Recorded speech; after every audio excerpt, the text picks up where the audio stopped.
Gamers, gamers and nerds alike, spring 2024 is finally over, and with summer right around the corner, what better time than now than to go over the best and worst shows from spring 2024. I did my best to watch as many shows as I could, and I managed to cover a lot of them, but there are a lot of shows that I did not cover, so let me know in the comments what shows you really liked from spring 2024. But without further ado, let's just get right into it. Starting off with Tsukimichi Moonlit Fantasy Season 2, technically Part 2. I enjoy the show. This scratched the itch that I think Reincarnated as a Slime failed to do this season with that kind of like city builder isekai. And the action was actually pretty entertaining. I like my overpowered MCs in my isekai. They're entertaining. A lot of the side characters are fun and cool. And it was actually nice to see Tsukimichi interact with a lot of the other two heroes, or at least with one of them. Overall, this show was pretty good. The animation was decent, the music was alright, and I really enjoyed the characters.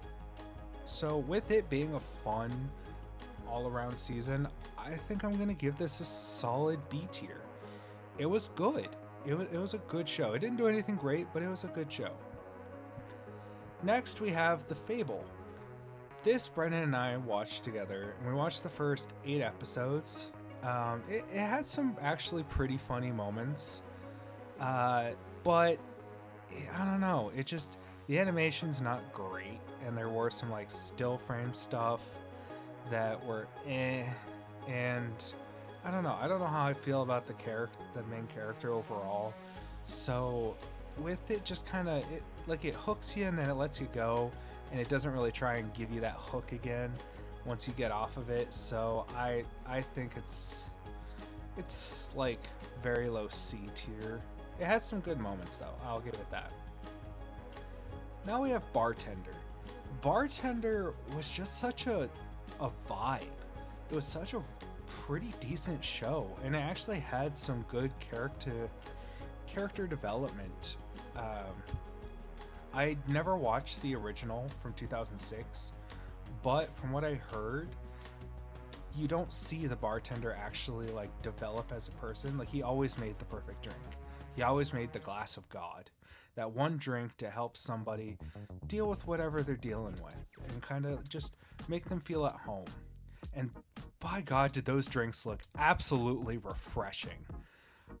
Maybe it's just because like I really like mixology and stuff like that, or maybe I'm just an alcoholic, who knows. But I really enjoyed this show, and actually one of the episodes where one of the guys just like, this is crap, this is one of the worst drinks I've ever had, and the guy's like, it just takes him by surprise, and you're like, oh dang, maybe like it forces him to create something better. And there was some really like decent life lessons in this show. And overall, I really enjoyed it. It's a vibe. It was one of those shows you could just like turn on after work, grab a beer, and just kind of vibe. And so with that being said, I'm going to put it A tier. I really enjoyed this show. There's nothing like super fancy about it, but it's enjoyable.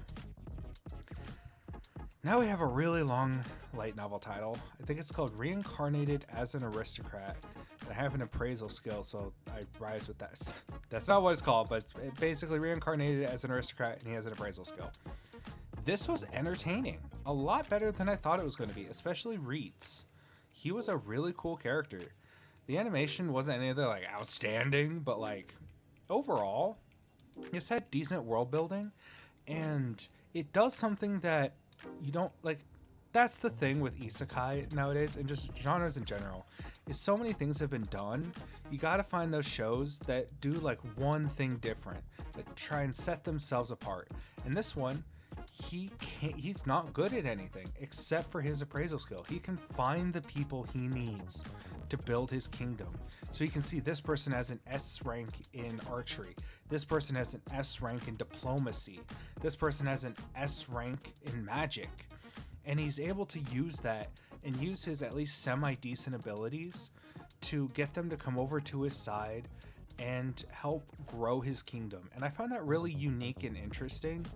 And so I'm actually kind of excited. I think this got renewed for a season 2. And so with that, I think I'm going to have to put this like high B tier. It was an entertaining show, and a lot of the side cast are pretty darn well written. Now we have My Hero Academia Season 7. I agree with what some people have said. I actually didn't know. Spoilers. I'll give you like 5 seconds. Okay. I wasn't expecting what happened at the start of the season to actually happen. I thought we were going to see a lot more of Star and Stripe. It was a really, really well animated and really cool fight against Shigaraki, but I was really hoping to see more of her. And now that we already had season 6, where we got to see a lot of the heroes fight Shigaraki and All For One, and now they're doing it again.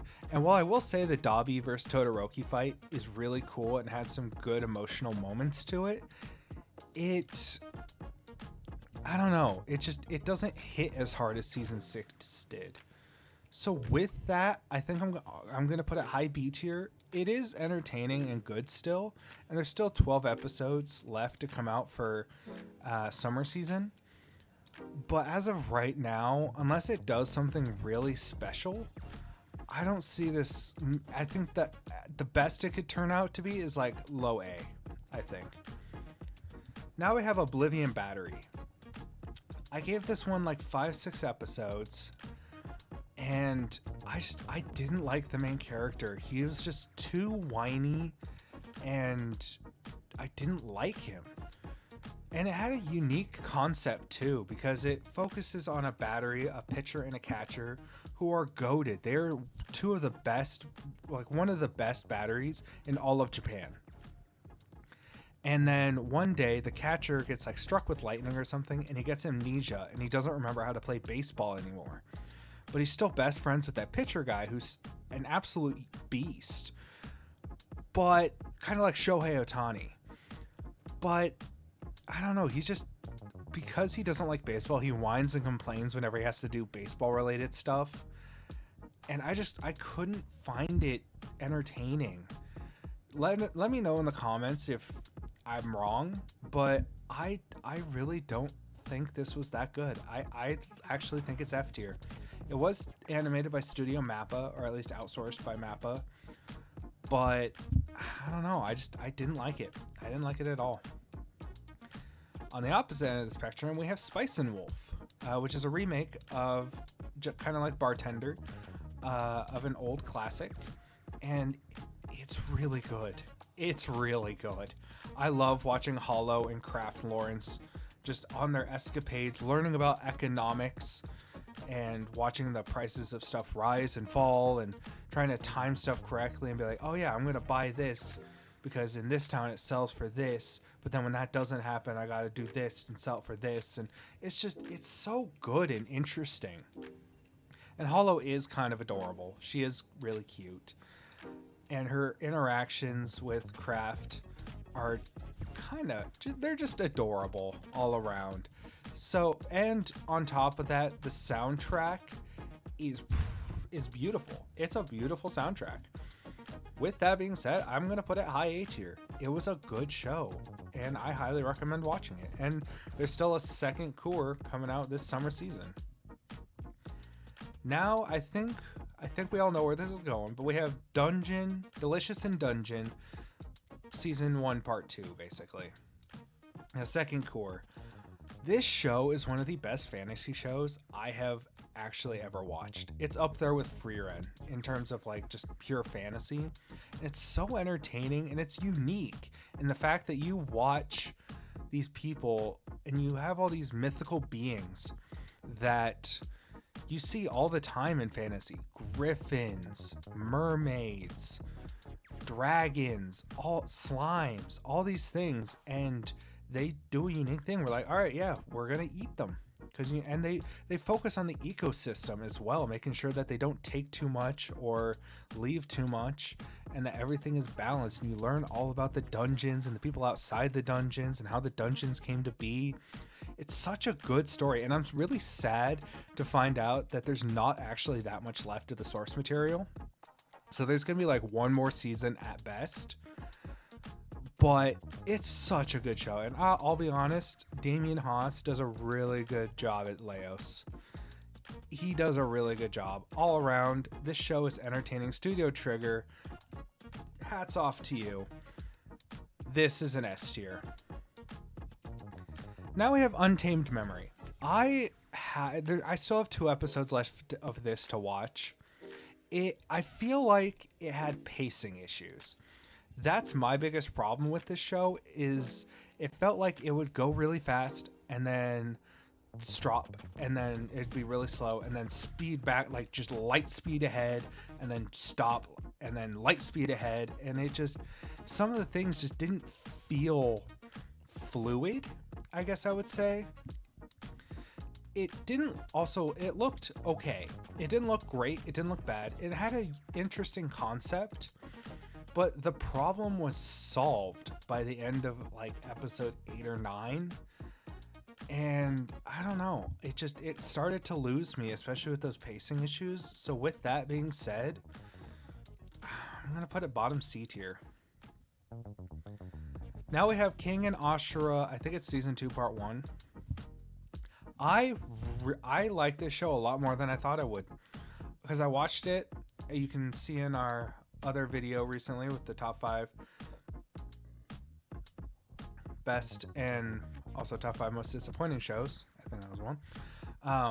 It's just, you don't expect the person to win who's gonna win. Like, you think, oh, this person's beating the crap out of them, they're gonna win. Actually, no, it's gonna be the other person that's gonna win. And then they make it look like the other guy's gonna win, and then the original guy is about to win, and then the second guy wins. Like, you just never know who's gonna win.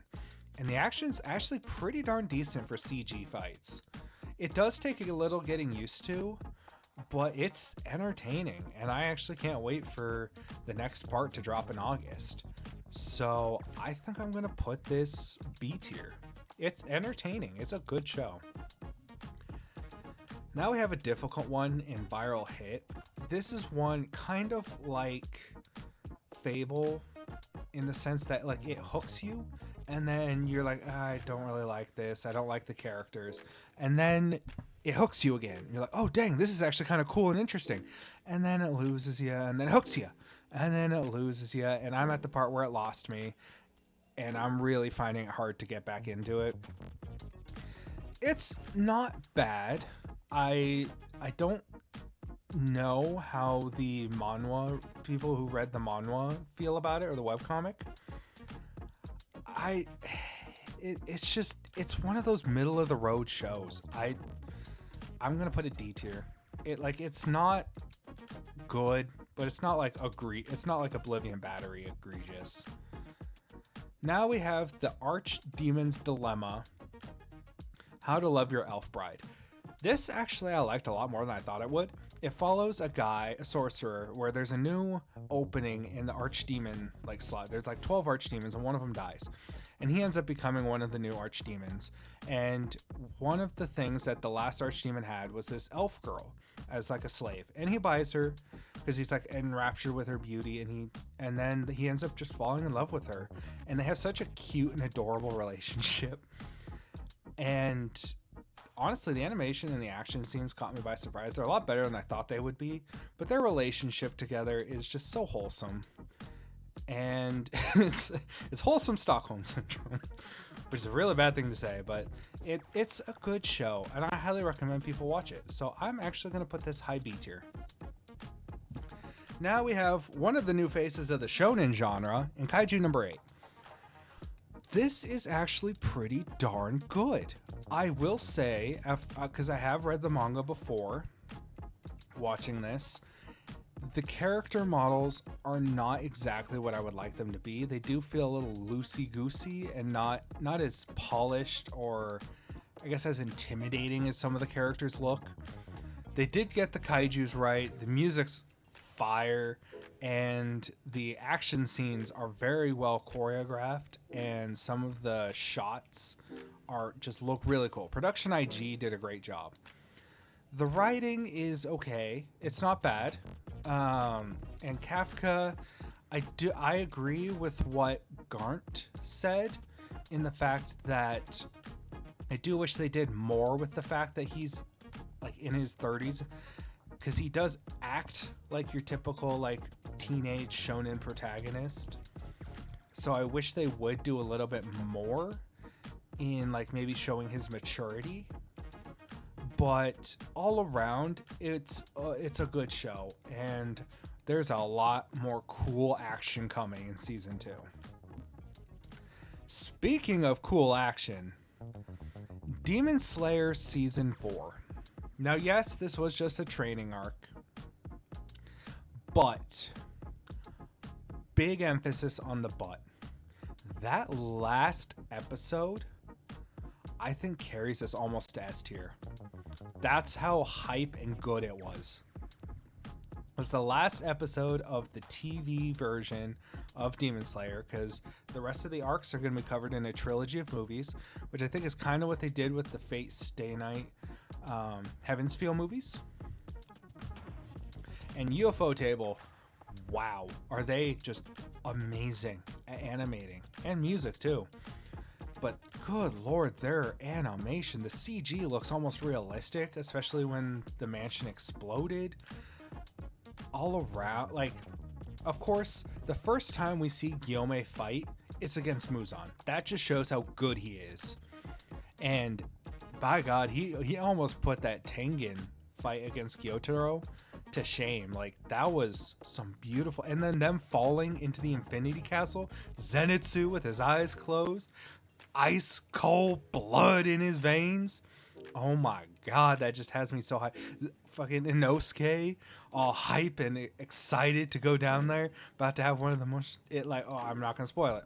I'm not gonna be a JJK fan here, but it was such a good episode. One of the best animated episodes I've seen. I don't think it's good enough to be S tier, but it was really, really, really good. Now we have Newgate. This was kind of just, it was bad. Honestly, I dropped it after one episode. You can let me know if it got better. I've heard maybe it does get a little bit better, but it just felt really bland and generic. Demon King of Misfit Academy Season 2 Part 2. This also disappointed me. I saw there was a scene with like some of the most egregious CG I have ever seen. And clearly, I don't have an issue with CG. I don't. But this was bad, and I lost the story. I didn't really care. I'm putting this in F tier. Remonster, apparently the manga came out, or the light novel came out before Reincarnated as a Slime, so it was Slime before Slime. But it did not do a good job at the adaptation, apparently. It felt very generic, boring. The action scenes were kind of slow paced and almost like, not slideshows, but like a little bit better than slideshows. And I didn't really care for the characters. They looked kind of cool, but like, I didn't really care for them. I'll put it high D tier. Mysterious Disappearances, all around pretty decent show. It definitely did horror pretty all right, following like, you know, different horror tropes, and the overall story of like the main character being an actual demon and trying to get his younger sister, but not really his younger sister, back to where she's from, was actually kind of interesting. It's got plot in its plot, if you know what I mean. Overall, pretty good show. I'm gonna put it at like bottom B tier, because I do like some of these shows better, but overall it was pretty good. It was a fun time. The Vanished Hero does something or other. This was bad. I didn't like this. It felt really, really bland. Like this, it made this look like interesting and well developed. That's how bland and boring this was. Mission of Yozakura Family. Imagine the Zoldycks from Hunter x Hunter, but more cartoony and vibrant. And that's pretty much this. It actually has a decent story. The action's kind of cool. I like most of the characters. They feel fun and energetic. And I don't leave any episode like unsatisfied. So this is gonna go low B tier. Reincarnated as a Slime. At first I was like, okay, you know what? I feel like people are being a little too hard on the the meetings. Then I like sat down and thought about it. No, they were pretty right. There, a lot of the episodes felt really slow. There were some good action scenes, but they were kind of few and far between. But a lot of episodes were just like still camera with very little movement in a meeting room and them just talking. And don't get me wrong, I like my world building and character development and my castle building, like kingdom building and isekai. But I like it to be done well and not be as drawn out as this was. So with that, I know there's a lot of really cool stuff on the horizon, but that was a little bit of a slog to get through, I'll be honest, and a little disappointing. So with that being said, I'm putting Slime high C tier. Now we have Windbreaker. This is what Tokyo Revengers wishes it could be. I like the characters a lot more. The action is really, really well done. If there's anything, yeah, some of the shows that Cloverworks has done, like Promised Neverland Season 2, are really, really bad. But it's not their fault because they look good. That's the thing. All of their bad shows look good. It's just the story is ass. The story's decent. The characters are reasonably likable enough. And the action scenes are insane. Like, do yourself a favor and just watch the first episode. When Sakura is just fighting those 20 people, the camera angles, the choreography, it looks clean. And it flows so well. So all around, Windbreaker, I think it's high B. It's a high B show. Now we have Konosuba Season 3. And this is just more Konosuba. And that's all you can ask for. It's just 4 asshat dickheads going on adventures and interacting with each other. The comedy was really, really good this season. It didn't feel like repetitive. It felt more like they were bouncing like jokes off of each character. Kind of making fun of each character. I love watching all 4 of them interact with each other and just be absolute dickheads. It's such a funny show and such a good show. And so if you want to watch just a funny isekai where nobody's really that overpowered, because you have Kazuya, who is kind of useless. He has some decent abilities and he shows up every now and then. Then you have Aqua, who's just a useless goddess. Like, yeah, she has powers, but like, she's pretty useless. Megumin, who can use Explosion, which looks beautiful. And it is really powerful, but she can only use it once a day. And then you have Darkness, who's just a masochist and can't hit for crap. But those 4 have such a good like camaraderie and just feeling about them that it just works so well. And with that being said, it's S tier. It's S tier. It's such a funny, good show. I don't know. I'm going to put this back down here. I don't think Ninja Kamui actually came out spring season. I could be wrong. But I think that was a winter anime. So with that, we only got 3 left. Next, we got Go-Go Loser Ranger, which is actually really good. I think it falls just short of being S tier, I think. Or actually, maybe, I don't know. Because the animation's good, the music's good. I like the idea. It's basically, for those who don't know, it's The Boys, but Power Rangers. I mean, what more could you ask for? And it does live up to that. It also got me to start reading the manga. And I am really, really, really enjoying the manga. It's such a good read. And now I'm all caught up on all the sold copies. I'm all the way up through 1 through 10. And I love the characters. The action scenes are cool. I love the idea of like the monster. It's unique. I think that's one of the coolest things it has going for it, is it's unique. Because you have the monsters who are actually just the lackeys that they were beaten years and years and years ago, but they made a deal with the Rangers to put on a show so that people still think the Rangers are relevant. And the Rangers are horrible people, most of them, especially Red Ranger. But you have one one monster who's fed up with this crap, and he goes out on like a vendetta mission, and he's doing a pretty darn good job at it. And I don't remember, I think her name is Suzuki or something like that, the yellow second in command. Whew. I mean, do I need to say anything else? I mean, do I? So with that, it's also S tier. I really love this show. Now we have Yatagarasu, and it's kind of like, it's your typical like ancient Chinese court show, kind of like a C-drama, I think.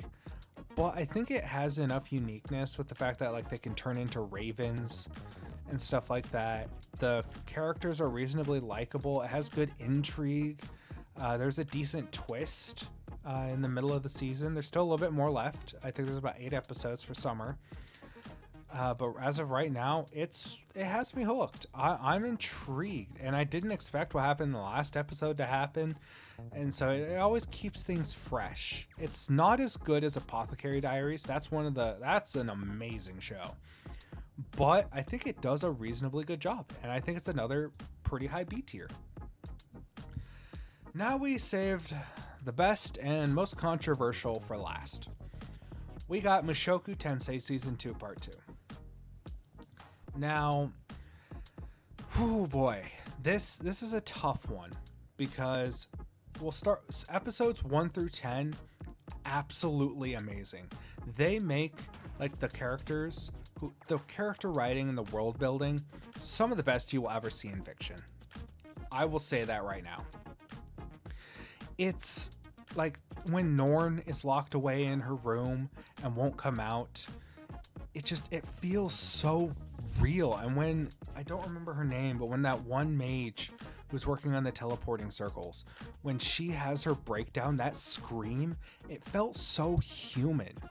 And that's the thing I think this show does phenomenally well, is it makes people's lows and even highs, they make them feel human, so you can relate and just kind of be like, oh dang, this person's actually going through something.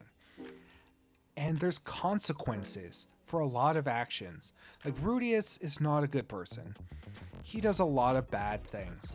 But most of the time, there's a lesson to be learned, or there's some kind of consequence to his actions, and he learns. He grows as a character. You still don't like him, but he grows, and it feels real. Then episode 11 happened, and I won't spoil it, but Roxy and Rudius were both dickheads. They both did some really bad things, knowingly did some really bad things without a certain person's knowledge. And there weren't any consequences for his action, because he had episode 10, which aired on Father's Day. Somebody planned that. I don't know who, but somebody planned that. Because spoilers ahead. Okay.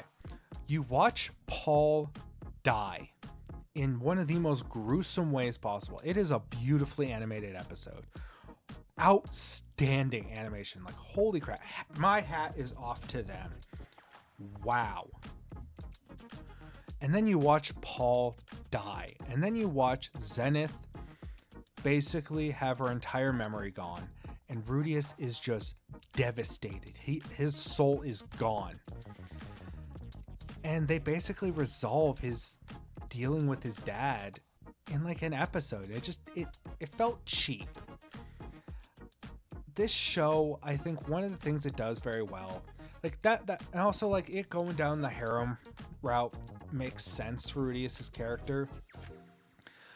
But the show has to be held to such higher standards because of how well it's written and just how good it is, that when it does something cheap or it like tricks out of a certain situation, it doesn't feel good.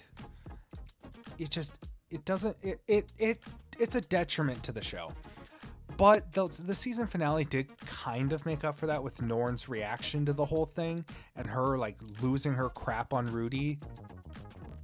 And her scream and her crying when she found out Paul died, it hit hard.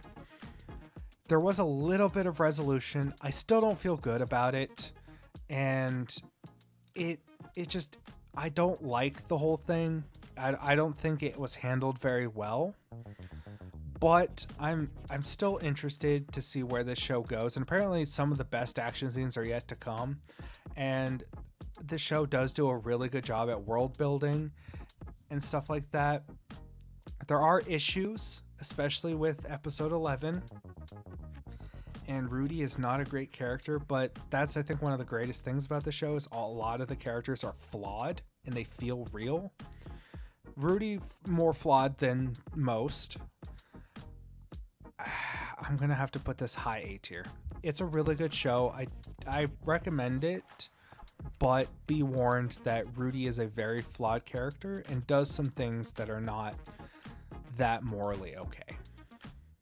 But with that, I think that's the rankings of all the shows that I watched in spring 2024. As I said before, I did miss out on a lot of shows here, as you can see. And I know there's a lot of shows that are really, really good that I'm planning on watching at some point. But let us know in the comments what your favorite shows from spring 2024 were. Make sure to subscribe for more geek content. And we'll see you guys in the next video.